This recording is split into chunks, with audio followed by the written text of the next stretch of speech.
क्या कोई जनरल नहीं है जो इनकी पोजीशन जिनको रिटायर्ड बंदे को लाया गया? और स्पेशली जो सर्विस रूल्स अमेंड किए गए, आप नहीं समझते इससे फ्रस्ट्रेशन पैदा होगी? भाई जो एक सर्विंग आर्मी चीफ है वही सीडीएस बन सकते हैं, तो जो आर्मी चीफ नहीं बना तो जिंदगी में सीडीएस बन ही नहीं सकता।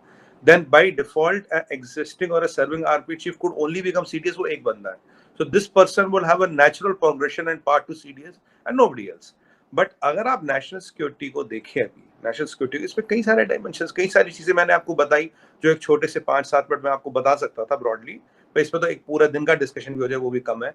बट जब हम इन चीजों को देखेंगे तो ये हमारे यहाँ, अब मुझे बताइए कि नेवी वाले भी हो सकते हैं, एयरफोर्स वाले भी हो सकते हैं, आर्मी वाले भी हो सकते हैं, राइट। सो जो विपिन रावत जी से ये आया था कि जो आप आर्मी चीफ है वही सीडीएस बनेंगे, नेचुरल सा प्रोग्रेशन दिखा था, बट विपिन रावत जी कॉम्पिटेंट थे, कैपेबल थे, तब इन्हें पोस्ट दिया था। It was not a natural progression, so the scope was widened, right? It is not, if you cannot become the army chief or head of navy or head of air force, you cannot become CDS, क्योंकि वो 3 लोगों में से आपका option होता। अब जो आपने विंडो बहुत ज्यादा बढ़ा दी, so that people with various kinds of capabilities would have a chance to come in and be qualified for the post। अभी भी जो चीजें आ रही थी, मैं देखिए मुझे इंटरनल नहीं पता कौन कौन रेस में था, मुझे ये पता 3 से 5 लोग जरूर कंसिडरेशन में थे, जो जिनमें नेवी में भी थे, जिनमें एयरफोर्स में भी थे। उन सब के क्रेडेंशियल्स को देखा गया, नेशनल सिक्योरिटी थ्रेट को देखा गया, विजन को देखा गया, एडमिनिस्ट्रेटिव कैपेबिलिटीज को देखा गया, इंटरनल थ्रेट्स एक्सटर्नल थ्रेट्स दोनों को देखा गया। उसके हिसाब से the best person suited for the job got the job. So there is no question of retire या no retire, because he retired in May last year. It's not a question of retire और no retire. ऐसा retire करके कोई outdated नहीं हो जाता, retire करके कोई, मतलब आप ये नहीं कह सकते कि भाई अब तो कुछ नहीं हो सकता, because this is a post. इसमें हमने एक और चीज भी खोली है कि भाई अगर आप मान लीजिए हेड ऑफ स्टाफ नहीं बन पाए, आप 4 स्टार जनरल नहीं बन पाए, या एयर चीफ मार्शल नहीं बन पाए, या नेवी के हेड नहीं बन पाए, but still if you have the capability, this is always an option open for you. I don't understand how does a retire और no retire make a difference. It is the capability. या तो आपका ये मानना है कि भाई मतलब 1 साल में जनरल साहब में वो सारी खसूसियतें थी वो इवेपोरेट हो गई, ये मतलब ना मशीन में धुला हुआ कपड़ा हमने धूप में रख दिया, सारा उड़ गया पानी, अब तो पानी बचा ही नहीं, कपड़ा कपड़ा रह गया, ऐसा तो होता है नहीं। कैपेबिलिटी, क्रेडेंशियल्स और जो उनकी कैपेबिलिटी वो तो है ना, वो उनके सामने। अभी एक 10 सितंबर की बात है जीवा साहब, अभी एक डॉक्टर विपिन रावत जनरल विपिन रावत साहब के एक फैसिलिटेशन हुआ था एक जगह, मुझे ध्यान नहीं आ रही है, हमारे शायद नॉर्थ ईस्टर्न कमांड में एक चीज, एक उनका उनके नाम पे उनका नॉमेनक्लेचर हुआ, फैसिलिटेशन हुआ, ऑनर हुआ, उस चीज के भी इंचार्ज यही थे। So if you look at the credentials, is the criteria is not the liking a retirement, and no retirement is not an option here at all.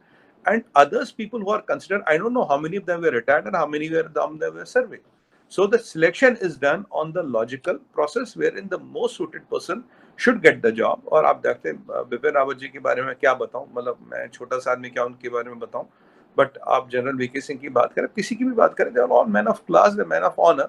So it is not the question of कि भाई मेरी मर्जी है, मैनू ये अच्छा लग रहा सी, मैनू वो अच्छा नहीं लग रहा, वैसा कुछ ही नहीं होता। It is exactly done on merits of the case, and whosoever qualifies the merits, then he gets the job, and it's a job of honor। Everybody and anybody would like to get it।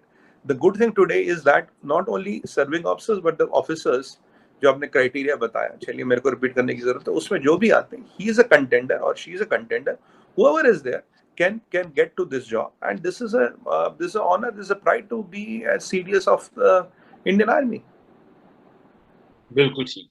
तो मैं 2 important सवाल इकट्ठे करने लगा जी। एक तो ये है कि जो थिएटराइजेशन का कॉन्सेप्ट आया था और कहा गया कि इंडियन आर्मी में थिएटराइजेशन होगी, ये वो सारा, आर्म फोर्सेस ने इसके ऊपर रिजेंटमेंट शेयर की, ठीक है। फॉर्मर जो आई थिंक ये मौजूदा जो एयर चीफ है, इन्होंने कहा कि जो एयर फोर्स है that is not a supporting arm, ठीक है। फॉर्मर जब उस वक्त बिपिन रावत साहब ने कहा कि ये सपोर्टिंग आर्म, उन्होंने कहा नहीं ये सपोर्टिंग आर्म नहीं है। ओपन खुलेआम वर्ड्स डिस्कस हुए। अभी जो थिएटराइजेशन का कॉन्सेप्ट है, ये आप क्या समझते हैं, इस पोस्ट ने कंफ्यूजन नहीं क्रिएट कर दी कि ऊपर से नीचे ऑर्डर पास नहीं हो रहे, जो चीजें शुरू होती हैं वो कंप्लीट नहीं होती, एक अनसर्टेनिटी है, और ये इंडियन फौज के अंदर है और इसके ऊपर मैं जो कमेंट्री इंडियन मीडिया में पढ़ रहा हूँ, मैं उसी से सवाल कर रहा हूँ। मुझे खुद तो कोई समझ नहीं है ना। When we listen, we read to people from India, वो क्या कह रहे हैं। एक तो ये। दूसरा मैं इसके साथ ही ऐड कर लेता हूँ कि ये जो कॉन्सेप्ट बात हो रही है कि इंडियन आर्मी को इमीडिएटली इसकी डीकोलोनाइज़ेशन की जाए। ये क्या है? क्या ये करना चाहते हैं? ये इनसे ये काम लिया जाएगा? थिएटराइज़ेशन का काम लिया जाएगा? ये कैसे इनके जो कंधों पे इतनी बोझ, रिटायर्ड बंदे के कंधे पे बोझ डालना, आप नहीं समझते ये भी ज़्यादती है? वो तो उनको अच्छी वाली गोल्फ खेलनी चाहिए। Generals they are good at golf. उनको तो गोल्फ खेलनी चाहिए थी, थिएटराइज़ेशन पे लगा दिया, वो रिटायर्ड बंदे थे। लेकिन फिर भी एनी हाउ, थिएटराइज़ेशन एंड डीकोलोनाइज़ेशन दोनों पे ज़रा बताएँ कि ये इसको मैनेज कर पाएँगे? इनके चैलेंजेस उतने ज़्यादा जो हैं वो क्योंकि चीज़ें कंप्लीट नहीं हो पा रही because of this position and confusion है आर्म्ड फोर्सेस के अंदर। देखिए चीमा साहब, हमारे दुश्मनों की मंशा तो ये थी कि ये पोस्ट भरे ही ना, और यहाँ पे काफी मीडिया में चीजें चली थी कि जरूरत क्या है, 9 महीने हो गए, काम चल रहा है, चलने दो, तो की जरूरत है पाजी, ऐसे चलन दो, कोई बात नहीं है, सब चल रहा है, सब बढ़िया है जी, मौज आ रही है। देखिए शिवा साहब, किसी भी बड़ी आर्मी में थिएटराइजेशन जरूरी है। आप यूएस को देखें, आप चाइना को देखें, आप रशिया को देखें, थिएटराइजेशन जरूरी है।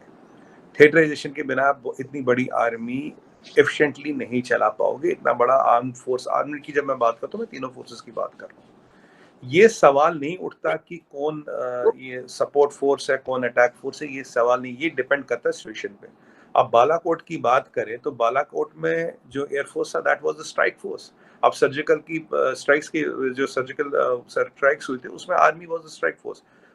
As a special forces where which is a part of army was the strike force. अगर आप समुद्र की बात करें, वहां ना एयरफोर्स होगा ना आपका ये आर्मी होगी, तो वहां स्ट्राइक फोर्स जो होगा वो इंडियन नेवी होगी, इंडियन सबमरीन्स होंगे। तो ये चीज, ये धारणा लाना कि भाई ये सपोर्ट है, ये फ्रंटल फोर्स और ये सपोर्ट फोर्स है, it depends on the situation, it depends on the type of war, it depends on the type of territory. और ऐसा कोई डिस्कशन यहाँ था नहीं कि भाई हम सपोर्ट है, आप फ्रंट हो, ऐसी कोई बात है नहीं। हर एक के एक रोल है, एक अहमियत है, डिपेंड्स ऑन द टेरिटरी। मैंने आपको 3 एग्जांपल्स बता दिए, राइट? तीनों एग्जांपल्स हमारे आम सामने हैं कि वहाँ किसका कितना बड़ा रोल है। अगर आप देखिए, हम इतना पैसा और इतने जहाज, आपने देखा होगा, आप नजर सब हर चीज पे रखते हैं। नेवी पे, हम नेवी को मॉडर्नाइज कर रहे हैं, नेवी पे हम बहुत पैसा लगा रहे हैं, वहां हम राफेल्स भी ले रहे हैं, राइट? चिनूक्स भी ले रहे हैं, और आर्मी का इतना बड़ा मॉडर्नाइजेशन, होविट्जर्स ले रहे हैं, आरपीजीस ले रहे हैं, रॉकेट प्रोपेल्ड गन्स, रॉचर्स ले रहे हैं, कुछ ले रहे हैं, जो बहुत सारे आर्मर्स ले रहे हैं, नए AK-203 बन रही, नई असॉल्ट राइफल्स नई तरह की आ रही है। तो मॉडर्नाइजेशन तीनों में हो रहा है।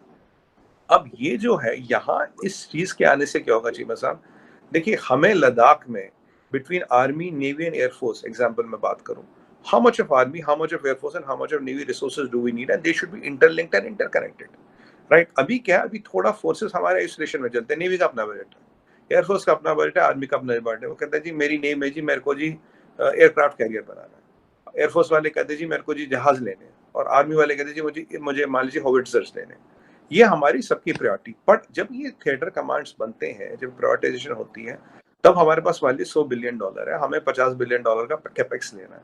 तब हम डिसाइड करेंगे लद्दाख में हमें army, between army, navy and air force, यहाँ पे इतना है, हमें एयरफोर्स पे 50% पैसा लगाना है, 30% हम आर्मी में लगाएंगे, 20% जो हमारा बजट है वो नेवी में जाएगा, क्योंकि हमारा एक पैगोंग सो ही एक वहाँ है जहाँ नेवी की आवश्यकता है। पैगोंग सो इज अ बहुत बड़ी जगह है और बहुत स्ट्रेटेजिक जगह है।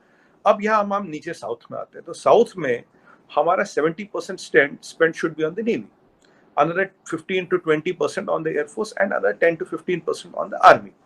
तो जब ये कंबाइंड सोच आती है, एक एफिशिएंसी आती है ऑपरेशंस में, कमांड एंड कंट्रोल स्ट्रक्चर बेहतर बनता है। It's a fighting unit itself. जो कमांड है, that's a concept is a fighting unit. तो जो कमांड होती है वो डिटरमाइन करती है। ये नहीं कि भाई अब ये नहीं कि हम नेवी एक अलग सोच रही है, एयरफोर्स अलग सोच रहा है, आर्मी अलग सोच रही है।